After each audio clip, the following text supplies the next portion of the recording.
श्री रामकृष्ण भक्त मालिका स्वामी अखंडानंद द्वितीय भाग। जय ठाकुर जय मां। मठ में पहुंचकर गंगाधर महाराज ने यथाविधि संन्यास ग्रहण किया और उनका नाम स्वामी अखंडानंद हुआ।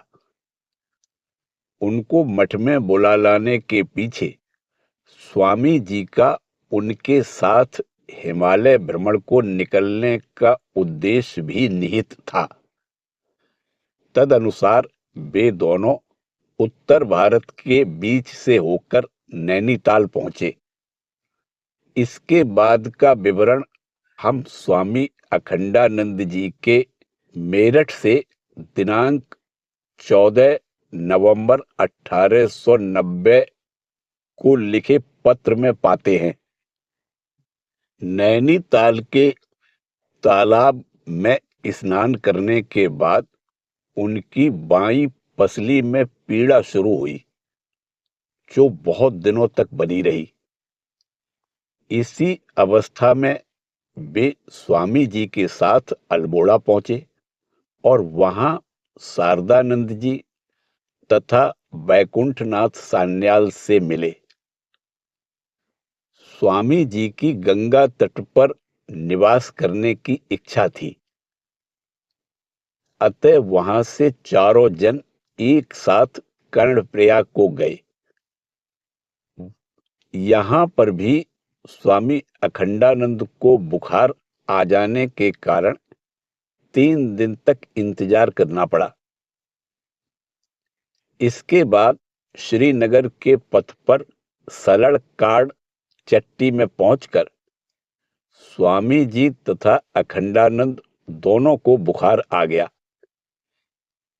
3 दिन बाद वहां से 5-6 मील नीचे उतरकर वे धर्मशाला में पहुंचे।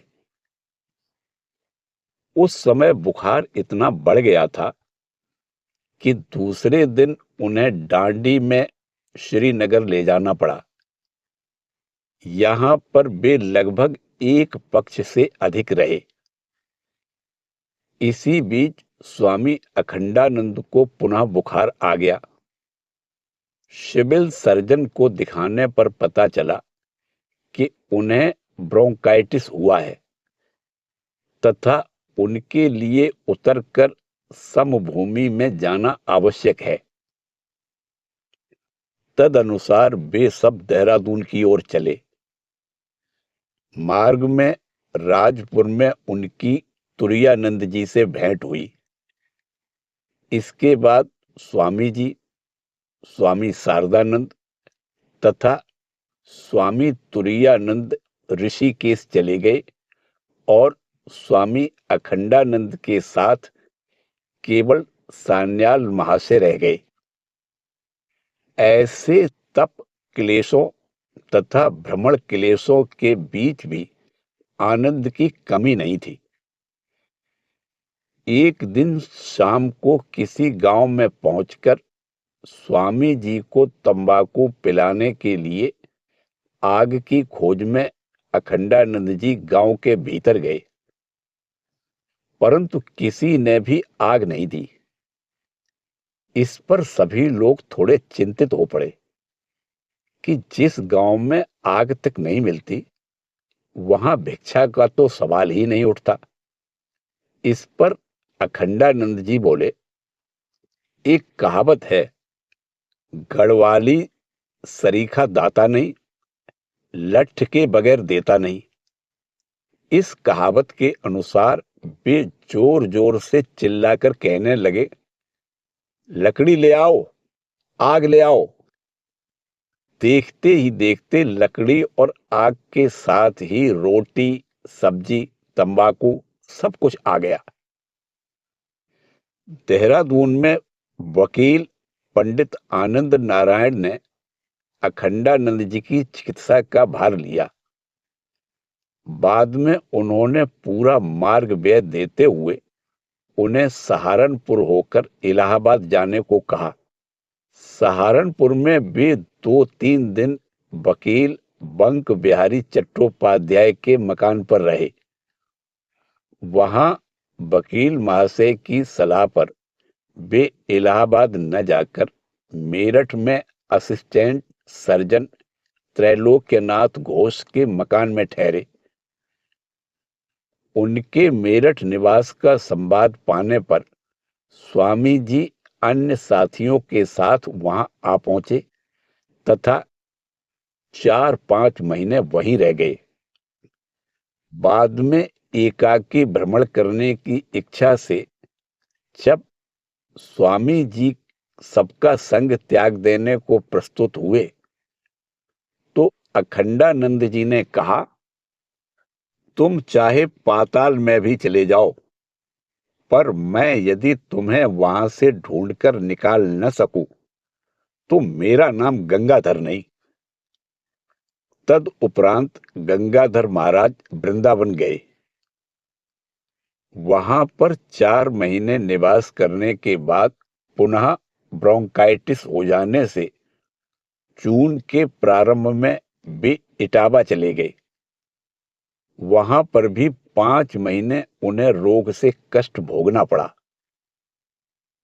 इसी काल में स्वामी त्रिगुणातीतानंद किस प्रकार इटावा में आकर स्वामी अखंडानंद के साथ मिले और थोड़े दिन तक साथ भ्रमण करने के पश्चात कैसे अजमेर में उनका साथ छूट गया, इसका वर्णन हम स्वामी त्रिगुणातीतानंद की जीवनी में कर आए हैं। अब निसंग अखंडानंद जी स्वामी जी की खोज में अहमदाबाद, आबू, डाकोर, बड़ौदा, भड़ौच, नर्मदा संगम, जूनागढ़, द्वारका आदि स्थानों का भ्रमण करते हुए कच्छ भुज की ओर चले। इस समय स्वामी जी को पाने की उनकी इच्छा उनके अपने ही शब्दों में स्पष्ट रूप से व्यक्त हुई। इतनी तलाश करके भी स्वामी जी को न पाने से मेरा आग्रह इतना बढ़ गया कि इन सब तीर्थों में दर्शन आदि किए बिना ही मैंने मांडवी की यात्रा की। वहां सुनने में आया कि स्वामी जी नारायण सरोवर को गए हैं। मांडवी में एक रात बिताकर अगले दिन पैदल ही मैं नारायण सरोवर की ओर चल पड़ा।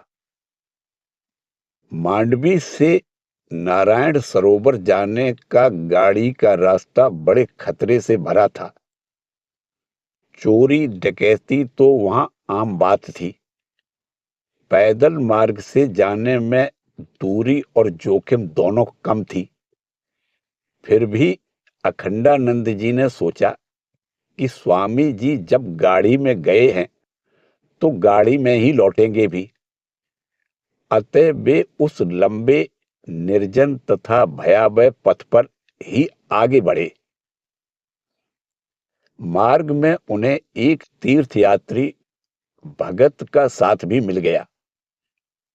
अखंडानंद जी खाली हाथ थे और तीर्थयात्री की थैली में आटा, नमक, तवा सब कुछ था। रास्ते पर आधी दूरी तय करने के पहले ही 4 डकैत आकर सामने खड़े हो गए। उन लोगों ने उनके सामानों की जांच शुरू की। इससे भगत तो भयभीत हो गया, पर अखंडानंद जी अविचल रहे। जब डाकुओं ने देखा कि लेने योग्य इनके पास कुछ भी नहीं है तो वे लौट चले। तब अखंडानंद जी ने अपने कुर्ते आदि की ओर उनका ध्यान आकर्षित करते हुए कहा, अरे तुम लोग गरीब हो, ये सब ले जाओ। परंतु उनमें से एक उनकी चरण धूलि लेते हुए बोला, दुआ करो महाराज, कपड़े पहन लो। फिर होठों पर उंगली रखते हुए संकेत किया कि कुछ भी व्यक्त मत करना। बाद में अखंडानंद जी जब नारायण सरोवर पहुंचे तो वहां के महंत सब कुछ सुनकर बोले, आपको नया जन्म मिला है। साथ में 5 रुपए भी रहते तो आपके प्राण नहीं बचते। इतना कष्ट उठाने पर भी नारायण सरोवर में पता चला कि स्वामी जी एक अन्य मार्ग से आशापुरी नामक देवी स्थान का दर्शन करने गए हैं। अखंडानंद जी जब आशापुरी पहुंचे तो स्वामी जी मांडवी लौटने के मार्ग में थे। आखिरकार अखंडानंद जी मांडवी में स्वामी जी से मिले। स्वामी जी ने उनसे कहा, मैं एकाकी रहना चाहता हूं, अतः तुम मेरा पीछा छोड़ दो। गंगाधर महाराज ने उत्तर दिया, मैं तुम्हारे कार्य में बाधा नहीं डालूंगा। तुम्हें देखने को मेरा मन व्याकुल हुआ था, वह आकांक्षा मिट गई है। अब तुम अकेले जा सकते हो। इसके पश्चात स्वामी जी भुज गए। अपनी सत्यवादिता का परिचय देने के लिए गंगाधर महाराज एक दिन वहां गए और स्वामी जी के साथ एक पक्ष बिताया। इसके बाद पोरबंदर तक दोनों की भेंट नहीं हुई। पोरबंदर में स्वामी जी से पुनर्मिलन के पश्चात अखंडानंद जी अकेले ही चितपुर, गोंडल तथा राजकोट होते हुए जामनगर को गए। स्वामी अखंडानंद के मतानुसार जामनगर में उनके सेवा व्रत का सूत्रपात हुआ। राजपूताना की खेतड़ी में उसकी क्रमोन्नति हुई तथा मुर्शिदाबाद में उसका प्रसार एवं चरम परिणति हुई। जामनगर में वे वैद्यराज मणिशंकर विट्ठल जी के अतिथि होकर उनके धन्वंतरी धाम नामक भवन में 3-4 महीने रहे। वहां पर उन्होंने चरक संहिता, सुश्रुत संहिता आदि का अध्ययन पूरा किया तथा धन्वंतरी धाम से संलग्न एक वैदिक पाठशाला में वेद पाठ करना सीखा। इसी समय एक ऐश्वर्यपूर्ण मंदिर के वृद्ध महंत ब्रह्मचारी जी से उनका परिचय हुआ। ब्रह्मचारी जी ने उन्हें सारी संपत्ति देकर गद्दी पर आसीन होने का अनुरोध किया, परंतु वैराग्य मूर्ति स्वामी अखंडानंद ने उनसे कहा, पानी तो चलता भला, साधु तो रमता भला, मैं महंत नहीं बन सकूंगा। जामनगर में अतिसार हो जाने के कारण उन्हें वहां रहकर मणिशंकर जी से 1 महीने तक चिकित्सा करानी पड़ी। उस चिकित्सा तथा पथ्य आदि के फलस्वरूप उनके दुर्बल हो जाने पर श्री शंकर जी सेठ ने उन्हें अपने घर ले जाकर 4 महीने रखा। सेठ भवन में उनका निवास बड़ा ही स्नेहमय था। गुण मुक्त सेठ जी ने अखंडानंद जी के पथ्य के लिए दूध की विशेष व्यवस्था की थी। वे उन्हें अपने ही समीप बैठाकर खिलाया करते। अपराह्न में गाड़ी में घुमाने ले जाते तथा मूल जी नामक एक गायक से भजन सुनवाते थे। सेठ जी प्रतिदिन किसी भी एक साधु को भोजन कराते थे। एक दिन एक साधु के भोजन मांगने पर नौकर ने उनसे कह दिया कि घर में एक अन्य साधु है ही, अतः और किसी के लिए व्यवस्था नहीं होगी। यह सुनकर अखंडानंद जी अपना भोजन उस साधु को दे देने को तैयार हो गए। तब सेठ जी ने आदेश दे दिया कि अब से किसी भी साधु को लौटाया न जाए। सेठ भवन में अखंडानंद जी काफी रात तक जागते हुए वेद, उपनिषद आदि का अध्ययन किया करते थे। बाद में चातुर्य मास पूरा हो जाने पर उन्होंने अन्यत्र जाना चाहा, परंतु सेठ जी ने उन्हें नहीं छोड़ा। इधर यह देखकर कि सेठ जी के ऊपर इन साधु का गहरा प्रभाव पड़ रहा है तथा उनका धन व्यय हो रहा है, परिवार के ईर्ष्यालु लोग स्वामी अखंडानंद के प्राण ले लेने को तत्पर हुए। उन्होंने काफी में चमाल गोटा मिलाकर उन्हें दिया। विष प्रयोग के फलस्वरूप उन्हें पतले दस्त होने लगे। चिकित्सा के लिए बुलाए गए वैद्यराज श्री झंडू भट्ट विट्ठल जी को समझते देर नहीं लगी कि यह विष की प्रतिक्रिया है, अतः वे उनको अपने घर ले आए। उदार हृदय भट्ट जी गरीबों की विविध प्रकार से सहायता किया करते थे। वे बिना शुल्क के ही बहुत से रोगियों के घर जाते तथा बहुत से रोगियों को अपने ही घर में रखकर चिकित्सा करते थे। तो श्लोक प्रायः ही उनके मुख से सुनने को मिलते थे, जिनका भावार्थ है, क्या ऐसा कोई उपाय है जिससे मैं सभी प्राणियों के हृदय में प्रवेश करके सर्वदा उनके दुख भार में भागीदार हो सकूं। न तो मुझे राज्य की कामना है और न स्वर्ग अथवा मुक्ति की। मैं तो केवल दुख तप्त प्राणियों का दुख दूर करने की कामना रखता हूं। भट्ट जी का जीवन देखकर तथा उनकी बातें सुनकर अखंडानंद जी ने यह स्पष्ट रूप से समझ लिया कि मानव की सेवा करना तथा मानव से प्रेम करना ही सर्वोत्कृष्ट धर्म है। जामनगर में लगभग 1 वर्ष बिताने के पश्चात गंगाधर महाराज कुंडला ग्राम काठियावाड़ तथा बड़ौदा होते हुए बंबई की ओर चले। भावनगर में उन्हें स्वामी जी की अमेरिका यात्रा का समाचार मिला। पूना तथा बंबई देखने के बाद ब्रह्मानंद जी तथा तुरायानंद जी के बुलावे पर वे आबू रोड सितंबर 1893 ईस्वी में पहुंचे। फिर तीनों एक साथ अजमेर गए और सरदार हरि सिंह लाड़खानी के घर पर लगभग 1 महीना रहे। तद उपरांत ब्रह्मानंद महाराज के उपदेशानुसार अखंडानंद जी खेतड़ी गए।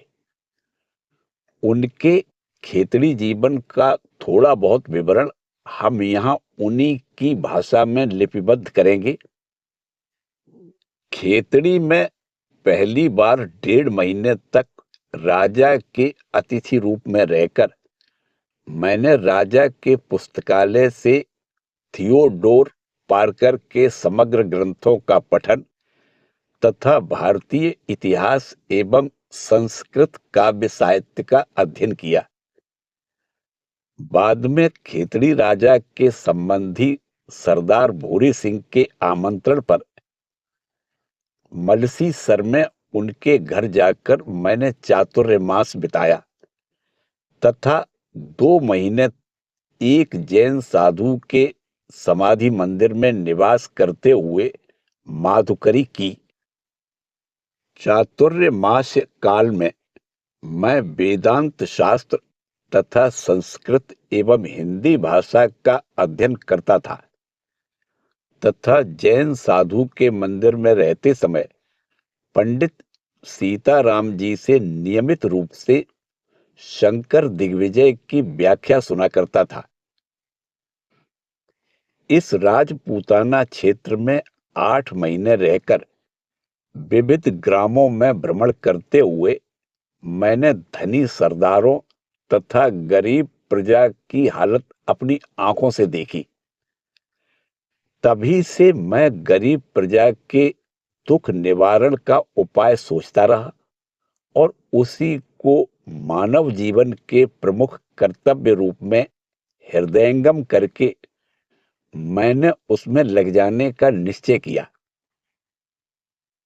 मलसी सर से लौटने के बाद स्वामी अखंडानंद जी खेतड़ी की राजसभा में प्रतिदिन वेदांत पर प्रवचन किया करते थे। उनके मलसी सर निवास काल में हिंदी भाषा सीख लेने के कारण उनका वक्तव्य सभी के लिए सहज बोध्य होता था। इसी बीच उन्होंने गरीबी निवारण के संदर्भ में स्वामी जी का निर्देश मांगते हुए उन्हें एक पत्र लिखा। उत्तर में स्वामी जी ने लिखा, दरिद्र देवो भव, मूर्ख देवो भव। दरिद्र, मूर्ख, अज्ञानी, पीड़ित, ये ही तुम्हारे देवता हो। इनकी सेवा को ही परम धर्म समझना। कर्म क्षेत्र सामने ही पड़ा था। नेता का निर्देश पाकर अब उसमें प्रवेश करने की उनकी दुविधा दूर हो गई। राजा के एक एंट्रेंस स्कूल में केवल 80 उच्च वर्गीय छात्र पढ़ते थे। अनेक विरोधों के होते हुए भी उन्होंने राजा की अनुमति लेकर उसमें गोला जाति के छात्रों की भी भर्ती करवाई, जिसके परिणाम स्वरूप स्कूल में छात्रों की संख्या धीरे धीरे 200 तक पहुंच गई। अखंडानंद जी के परवर्ती भ्रमण का क्रम था खेतड़ी से जयपुर और जयपुर से उदयपुर। उदयपुर में उन्होंने रामबाग नामक उद्यान में अवस्थित पाला गणेश जी के मंदिर में आश्रय लिया। अन्य सन्यासियों के समान ही उनके लिए भी राज दरबार से भोजन आदि की व्यवस्था का प्रस्ताव आया, पर उन्होंने बताया कि राज्य में किसी के भी अभुक्त न रहने पर ही वे महाराणा का सीधा लेंगे। कहना न होगा, ऐसे उत्तर पर राज्य के मंत्रियों के मन में क्रोध की वृद्धि ही हुई और एक दिन एक निरक्षर नागा साधु ने उनसे प्रश्न किया, महाराज, लंका में इस समय किसका राज्य है? अखंडानंद जी ने कहा, क्यों, अंग्रेजों का? नागा ने लाल आंखें तरेरते हुए कहा, कभी नहीं, वहां विभीषण का राज्य है। नागा ने यही मान रखा था कि रामचंद्र जी के वरदान से अमर होकर विभीषण अब भी लंका के राजा हैं। ऐसी अकाट्य युक्ति के समक्ष पुस्तकों से प्राप्त विद्या को हार माननी ही पड़ी। उदयपुर की प्रतिकूल परिस्थितियों के बीच कुछ भी कर पाना संभव न देखकर अखंडानंद जी अन्यत्र चले गए। विदा लेते समय उन्होंने स्वामी रामकृष्णानंद जी के पत्र में पढ़ा, स्वामी जी ने सभी गुरु भाइयों को जीव सेवा के कार्य में आत्मनियोग करने का उपदेश दिया है। उदयपुर के बाद एक लिंग जी के दर्शन करके वे नाथ द्वारा पहुंचे। वहां वे रघुनाथ जी भंडारी के घर अतिथि हुए तथा गृहस्वामी के पुत्र को अशिक्षित देखकर उसकी शिक्षा का भार उन्होंने अपने ऊपर ले लिया। इस निष्ठापूर्ण व्यक्तिगत अध्यापन को आधार बनाकर शीघ्र ही वहां पर एक माध्यमिक अंग्रेजी विद्यालय की स्थापना हो गई। इसके पश्चात अखंडानंद जी ओंकारनाथ, इंदौर, उज्जैन, रतलाम, चित्तौड़, जयपुर आदि का भ्रमण करके खेतड़ी लौट आए। उनके खेतड़ी निवास के फलस्वरूप वहां की संस्कृत पाठशाला की काफी उन्नति हुई तथा उसका नाम खेतड़ी आदर्श वैदिक विद्यालय हो गया। वेद का अर्थ बोध कराने हेतु विद्यालय में वेदांग पाठ भी आरंभ किया गया। विद्यार्थियों की पुस्तक आदि की व्यवस्था के लिए उन्होंने स्वयं ही धन संग्रह कर दिया। राज्य के वार्षिक महादरबार में अब तक केवल उच्च श्रेणी के लोगों को ही स्थान मिलता था। ऐसे ही एक अवसर पर अखंडानंद जी ने देखा कि गरीब प्रजा भी निकट आने को उत्सुक थी, तथापि संतरियों द्वारा उन्हें बार बार भगाया जा रहा था। यह देखकर वे मर्माहत हुए तथा अवसर देखकर राजा को सब कुछ बता दिया। अपनी प्रजा के लिए सन्यासी के नेत्रों में आंसू आते देखकर राजा ने आदेश दे दिया, आगामी वर्ष से मैं संपूर्ण प्रजा के साथ दरबार करूंगा और स्वयं ही सबसे भेंट स्वीकार करूंगा। राज्य में इन सब सुधारों के अतिरिक्त अखंडानंद जी कृषि की उन्नति का भी प्रयास करते थे तथा रोगियों को राजा के अस्पताल में ले जाकर उनकी सेवा शुश्रूषा कराते थे। 5-6 महीने तक खेतड़ी में निवास करने के पश्चात वे चिड़ावा गांव को गए तथा वहां पर एक वैदिक विद्यालय की स्थापना की। इसी प्रकार राजपूताना के और भी कुछ गांवों में ग्रामोन्नयन कार्य करने के बाद 1885 ईस्वी के अंत में वे जयपुर पहुंचे। वहां स्वामी अभेदानंद उपस्थित थे। उन्होंने उनसे श्री रामकृष्ण देव के आगामी जन्मोत्सव पर आलम बाजार मठ चलने का विशेष आग्रह किया। तदनुसार वे आलम बाजार चले गए। आलम बाजार में निवास का सुयोग पाकर अखंडानंद जी तथा शिवानंद जी ने स्वामी अभेदानंद जी से ब्रह्म सूत्र भाष्य का अध्ययन किया। फिर बंगाल में वेद विद्यालय स्थापित करने की इच्छा प्रबल होने के कारण अखंडानंद जी इस विषय में चर्चा करने तथा प्रोत्साहन देने के लिए भाटपाड़ा, मूलाजोड़ तथा नैहाटी के पंडितों के पास गए। उन्होंने कलकत्ते के विद्वानों के साथ भी इस विषय पर चर्चा की। मठ में भी एक वेद विद्यालय की स्थापना के लिए वे प्रयत्नशील थे, पर विविध कारणों से उस समय उनका कोई भी प्रयास सफल नहीं हो पाया। इस समय की घटनाओं से अखंडानंद जी के सेवा भाव का विशेष परिचय मिलता है। एक दिन गंगा स्नान के पश्चात मठ लौटते समय रास्ते में हैजे से पीड़ित एक बुढ़िया को देखकर उन्होंने उसके इलाज की व्यवस्था की थी। कुछ दिन बाद ही वे श्याम सुंदर जी के दर्शनार्थ खदड़ गए। वहां वे जिस मकान में ठहरे उसी में गोलोक शिरोमणि नामक एक प्रवचनकार भी ठहरे थे। उनके अकस्मात हैजा से पीड़ित हो जाने पर अखंडानंद जी ने रात भर उनकी सेवा की तथा प्रातःकाल उनका देहांत हो जाने पर उनके अंतिम संस्कार की भी उत्तम व्यवस्था की।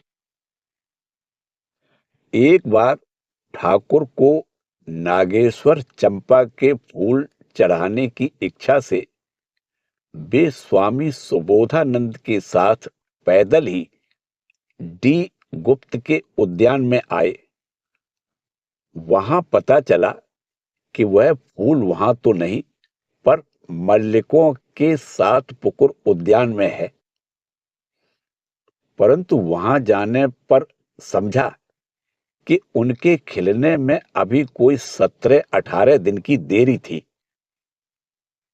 फूल लिए बिना वे भला कैसे लौटते। अतः उस बीच के समय का उपयोग उन्होंने 12/7 अंचल में अकेले रहते हुए ग्राम्य जीवन का अनुभव प्राप्त करने में किया और फिर फूलों के साथ ही मठ में लौटे। आलम बाजार में अखंडानंद जी को एक अपूर्व दर्शन प्राप्त हुआ, जो उनके जीवन की एक स्मरणीय घटना थी। मलेरिया ज्वर से पीड़ित होकर वे सिर दर्द से बहुत कष्ट पा रहे थे। किसी भी उपाय से उसे दूर न होते देखकर उन्होंने मन को अद्वैत चिंतन में डुबा दिया। पूरी रात इसी प्रकार बिताने के पश्चात रात के अंतिम प्रहर में ज्यों ही थोड़ी सी आंख लगी, त्यों ही उन्होंने देखा सामने घुटनों के बल जीवंत बाल गोपाल विराजमान है, मानो एक बृहत नीलकांत मणि में खुदाई करके उन्हें गढ़ा गया हो। क्या ही सुंदर एवं सुडौल मूर्ति थी। गोपाल के अंगों से ज्योति छिटकती हुई पूरे कमरे को आलोकित कर रही थी। उन्हें प्रतीत हुआ कि उनके हृदय में विराजित ब्रजांगनाओं के समान दिव्य वसन भूषणों से सुशोभित मां यशोदा गोपाल को अच्छे अच्छे खाद्य पदार्थ दिखाते हुए पुकार रही हैं, आ बेटा मेरे गोपाल, यदुमणि, नीलमणि, आ रे दुखिया के आंचल की निधि। यह लीला चल ही रही थी कि ठाकुर वहां प्रकट हुए और वह दिव्य दृश्य दिखाते हुए बोले, देख तो यह कैसा विलक्षण भाव है। तुरंत ही अखंडानंद जी बोल उठे, प्रभु मुझे निर्वाण की आवश्यकता नहीं। आहा, इसी भाव को लेकर मैं सैकड़ों बार जन्म लेना चाहता हूं। यह कहकर वे ठाकुर, गोपाल और मां यशोदा को जकड़ने गए, परंतु त्यों ही सब कुछ अदृश्य हो गया। एक दूसरे दिन दोपहर में सभी को पसीने से तरबतर आराम करते देख अखंडानंद जी पंखा लेकर सभी को हवा करने लगे। वे आधे घंटे तक हवा करते रहे। सभी लोग तब निद्रा मग्न थे, पर आश्चर्य, अखंडानंद जी का तप्त शरीर शीतल हो गया। तब उन्हें बोध हुआ, लोगों के सुख दुख में स्वयं भी सुख दुख अनुभव करने की थोड़ी क्षमता मुझ में आ गई है।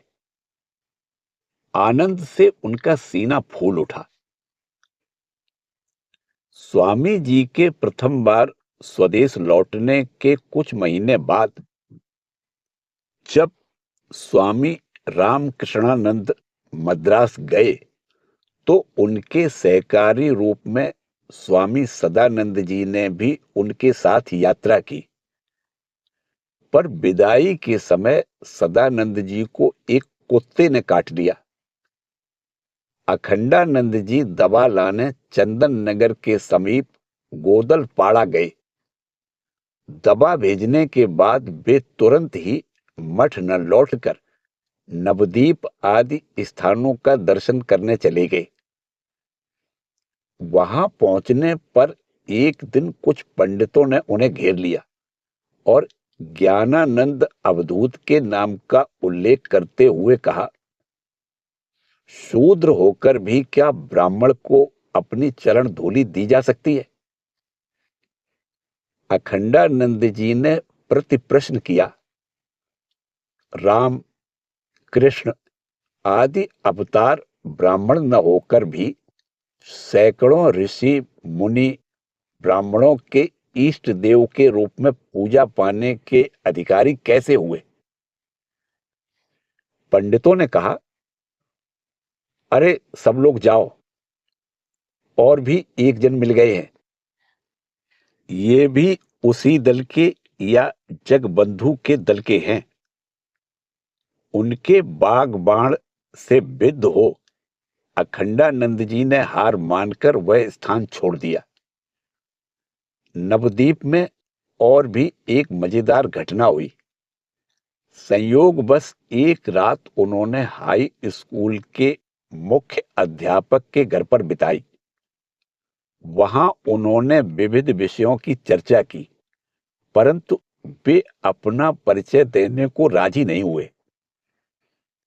इससे लोगों के मन में धारणा हुई कि ये छद्म वेश में विवेकानंद ही होंगे। गंगाधर महाराज की उस दिन भोर में ही कहीं और चल देने की इच्छा थी, पर बाजार में यह अफवाह सुन उन्हें पुनः उन मुख्य अध्यापक के घर लौटकर उनका भ्रम दूर करना पड़ा। इसी के साथ श्री रामकृष्ण देव के अंतरंग शिष्य स्वामी अखंडानंद जी के जीवन वृतांत का द्वितीय भाग समाप्त होता है। शेष भाग अगले वीडियो में। जय ठाकुर, जय मां।